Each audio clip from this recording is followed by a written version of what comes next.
अस्सलाम वालेकुम फ्रेंड्स, उम्मीद है आप खैरियत से होंगे। आप देख रहे हैं फाइनेंस एक्सपर्ट। आज की वीडियो मोस्ट इंपॉर्टेंट टॉपिक पे है। अगर आपने ये मिस्टेक कर ली तो 111 का नोटिस लाजमी आएगा और ये काम आपने 30 जून से पहले पहले कर लेना है, जो मैं इस वीडियो में आपको बताऊंगा। ज़रा ध्यान से देखिएगा। देखिए, जब 30 जून आता है ना, तो उसका जो बैलेंस होता है वो हमने अपनी वेल्थ स्टेटमेंट में डिक्लेयर करना होता है।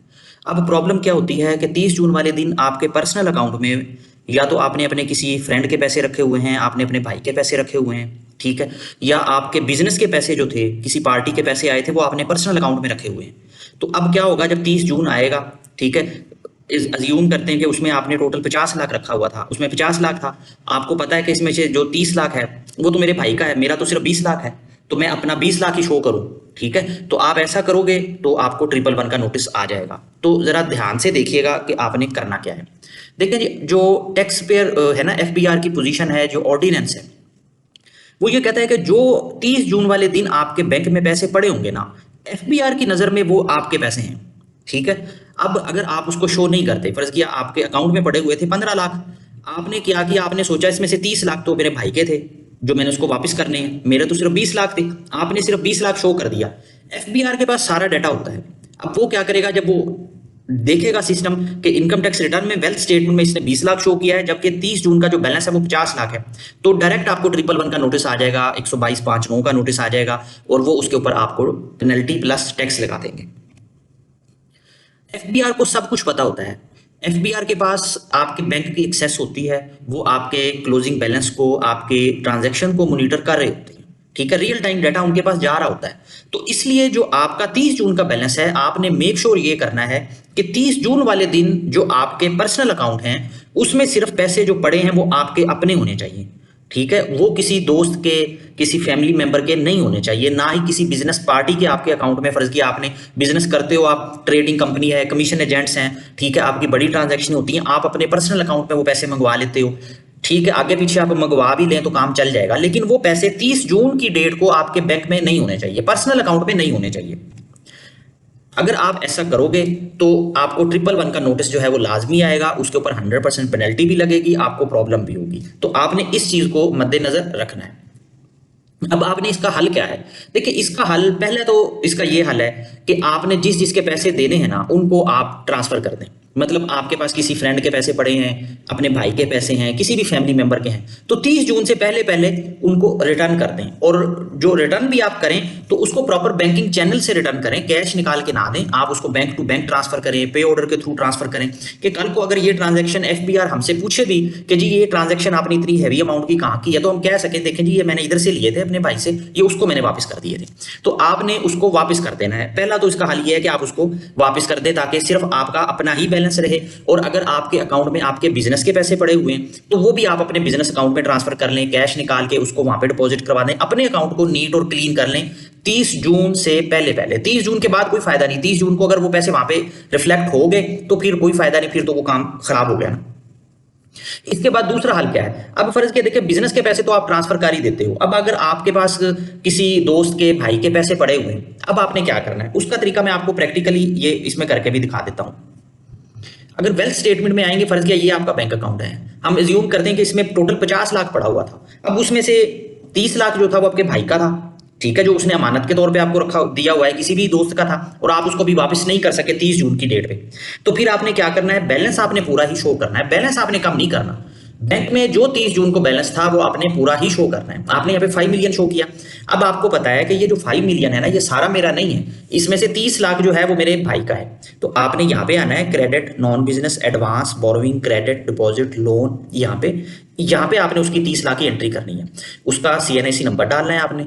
जैसे ही आप सीएन, जैसे 31 सोचो, ये मैं अपना ही डाल रहा हूँ, ठीक है। ये देखिए, उसने नाम दे दिया। अब मैं अमाउंट यहाँ पे लिखता हूँ कि ये 30 लाख जो थी ये इनकी थी, सॉरी, ये अमाउंट 30 मिलियन जी। अब ये आप ऐसे करेंगे, अब ये देखें, आपकी जो वेल्थ स्टेटमेंट है वो बैलेंस हो जाएगी, बैलेंस आउट नहीं होगा। आपने ऊपर बैंक बैलेंस पूरा लिखना है जो स्टेटमेंट में शो हो रहा था, और नीचे आपने लायबिलिटी में यहाँ पे शो कर दिया कि मैंने जी इनसे ये लोन लिया हुआ है, या इनका पैसा मैंने एडवांस रखा हुआ है, ये मैंने उनको वापस करना है। तो जब आप ये वापस कर दोगे तो ये अमाउंट नेक्स्ट ईयर यहाँ से खत्म हो जाएगी। और इसके अलावा अब इसमें एक और भी काम होगा।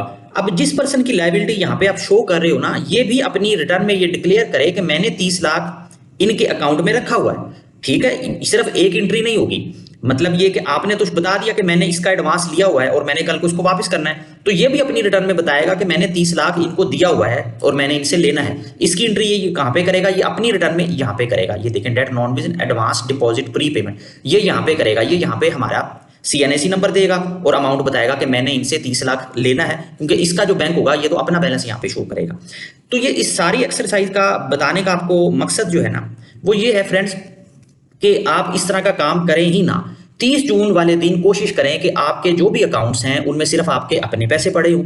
जो आप समझ लें कुछ काम कर रहे हो ऐसा कि लोगों की खिदमत कर रहे हो, कुछ भी कर रहे हो, तो 30 जून से पहले पहले 2 दिन पहले पहले अकाउंट खाली कर दें अपने। आपके अकाउंट में कोई इररेलेवेंट फंड्स नहीं होने चाहिए, ये आपने याद रखना है। और अगर आप शो करते हो कि ठीक है मुझे मतलब मैं इसको यहाँ पे ट्रांसफर नहीं कर सकता, मेरे पास है, तो प्रॉपर फिर आपने उसका डॉक्यूमेंट्री एविडेंस अपने पास रखना है। जैसे मैंने आपको वीडियो में बताया, लायबिलिटी शो करनी है, ठीक है। बैंकिंग प्रूफ आपने, सोर्स ऑफ फंड्स होना चाहिए कि ये पैसे आए थे तो इस बंदे के अकाउंट से मेरे अकाउंट में आए थे, ये मैंने लायबिलिटी शो कर दी और मैंने इसी तरह इनको ट्रांसफर करना है, ठीक है। तो प्रॉपर वो भी अपनी रिटर्न में डिक्लेयर करेगा कि मैंने इनको 30 लाख रुपया दिया है और मैंने बाद में इनसे लेना है। मतलब ये कि पूरी फाइल आपने मेंटेन करनी है, क्योंकि अगर नोटिस आ गया 111 का, आप अप्रूव नहीं कर सके तो आपको हैवी फाइन प्लस पेनल्टी लग जाएगी। अब जो है ना आपने चीजें याद रखनी है, ये मैं समरी आपको बता रहा हूँ। 30 जून का जो बैलेंस है ये आपका ही होना चाहिए, ये सिर्फ आपका अपना एसेट्स होते हैं आपके, ठीक है। Every rupee in your account on closing night legally belongs to you, no exception. इसमें आप कोई कहानी नहीं सुना सकते वर्बली के जी वो मेरे भाई के थे, वो मेरी बहन के थे। देखिए FBR जो है वो डॉक्यूमेंट्री एविडेंस पे चलेगा, वो आपकी वर्बल एक्सप्लेनेशन ना किसी फोरम पे काम आएगी, ना उसका कोई फायदा है। तो बस ये याद रखना है, जो 30 जून वाले दिन बैलेंस होगा आपका वो ही आपने शो करना है, ठीक है। FBR के पास सारी चीजें होती हैं, वो आपका बैंक बैलेंस उसको विजिबल होता है, आप हाइड नहीं कर सकते। अब ये नहीं कह सकते जी मैं शो ही नहीं करूंगा तो उनको नहीं पता लगेगा, वो पुराने वक्तों में होता था, हम खुद भी करते थे, लेकिन अब वो नहीं होता, अब उस तरह आप नहीं कर सकते। तो पेपर ओवर वर्बल का मतलब only documented declared information is accepted, trust based arrangements have no legal standing. देखिए अगर आपने किसी की कोई अमानत रखी भी हुई है तो फिर प्रॉपर उसका प्रूव होना चाहिए कि वो बैंक टू बैंक आपके पास आई है, उसका कोई छोटा सा स्टाम्प पेपर भी बनवा लें कि जी मैंने इस बंदे से लिया है और मैंने इसको ये वापस करना है। तो ये काम आपने डेडलाइन से पहले पहले करना है, ठीक है। अपनी स्टेटमेंट्स का खुद ऑडिट करें, खुद चेक करें कि कुछ फंड्स ऐसे तो नहीं है जो हमारे नहीं है और हमारे अकाउंट में पड़े हैं, क्योंकि जब 30 जून की डेट गुजर गई तो फिर कोई फायदा नहीं। ये वीडियो मैं 3 जून को रिकॉर्ड इसीलिए ही कर रहा हूं ताकि मैं टाइमली आपको इंटीमेट कर सकूं कि ये काम आपने लाजमी करना है, वरना आपकी वेल्थ भी आउट हो जाएगी और उसके बाद कंसल्टेंट कुछ नहीं कर सकता। देखें जब टाइम ही गुजर गया, 30 जून ही गुजर गई, तो उसके बाद कंसल्टेंट क्या करेगा, वो तो उसके तो हाथ पांव बंधे होंगे ना, वो तो कुछ नहीं कर सकता। वो ज्यादा से ज्यादा ये करेगा कि आपका बैलेंस कम शो कर देगा, ठीक है। वो अगर FBR ने पकड़ लिया तो प्रॉब्लम ही प्रॉब्लम। मतलब ये कि 30 जून से पहले पहले अपने अकाउंट को वॉश कर लें, कोई इररेलेवेंट फंड्स नहीं होने चाहिए, पर्सनल अकाउंट में तो बिल्कुल नहीं होने चाहिए। अगर कोई फंड्स पड़े भी हैं, फर्ज किया आपके नहीं है, भाई के हैं, अमानत है, उसको बिजनेस अकाउंट में ट्रांसफर कर दें, अपने पर्सनल अकाउंट में नहीं रखने। बिजनेस अकाउंट में अगर अमाउंट ज्यादा भी होगी तो वो किसी ना किसी तरह जस्टिफाई हो जाती है, क्योंकि वो वेल्थ स्टेटमेंट का पार्ट नहीं बनती। ये सारी वीडियो आपको इस टॉपिक पे मैंने एक्सप्लेन कर दिया है। अगर इससे रिलेटेड आपको कोई हेल्प चाहिए, क्वेश्चन हो, तो मुझे वीडियो पे आप कमेंट कर सकते हो। अगर आपने हमारी सर्विसेज लेनी है तो ये नंबर मैंने अपना लिया हुआ है, आप मुझे व्हाट्सएप कर सकते हो, कॉल कर सकते हो। वीडियो अच्छी लगे तो अपने दोस्तों के साथ जरूर शेयर कीजिएगा। अपना बहुत ज्यादा ख्याल रखिएगा। Thank you. Allah Hafiz.